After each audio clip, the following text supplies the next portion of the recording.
Presentiamo questi atleti. Alla 1 Alessandro Bonvicini, 2001 team. Corsia 2 Nicolò Travacchin, Sporting Club Noale. Alla 3 Stefano Vacilotto, Nord-Est H2O. In corsia 4 Nicola Gasparotto, Unione Nuoto Friuli. Corsia 5 Mattia Zuin, noto di nuoto 74. Alla 6 Davide Gobbo, The Hacker Team. Corsia 7 Giacomo Vettoretti, Montebelluna.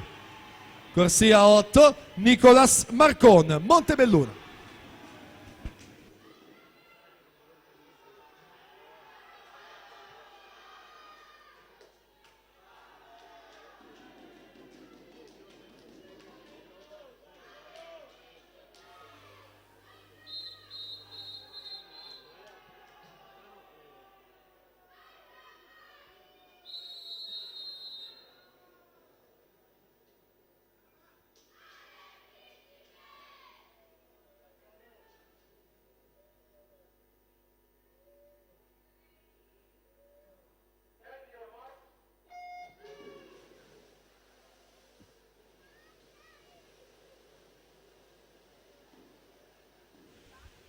E allora è arrivata l'ultima gara, i 100 stile libero assoluti maschi, non si poteva chiudere meglio con Gasparotto alla 4, Zuin alla 5, i migliori due crono dopo le batterie di questa mattina.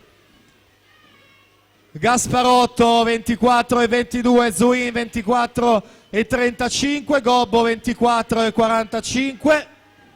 Mattia Zuin, specialista dei 200 e 400 stile libero, ha sorpassato nei terzi 25 Nicola Gasparotto e va lanciatissimo per il notto di nuoto verso la vittoria dell'ultima gara del programma. Mattia Zuin 50 e 36.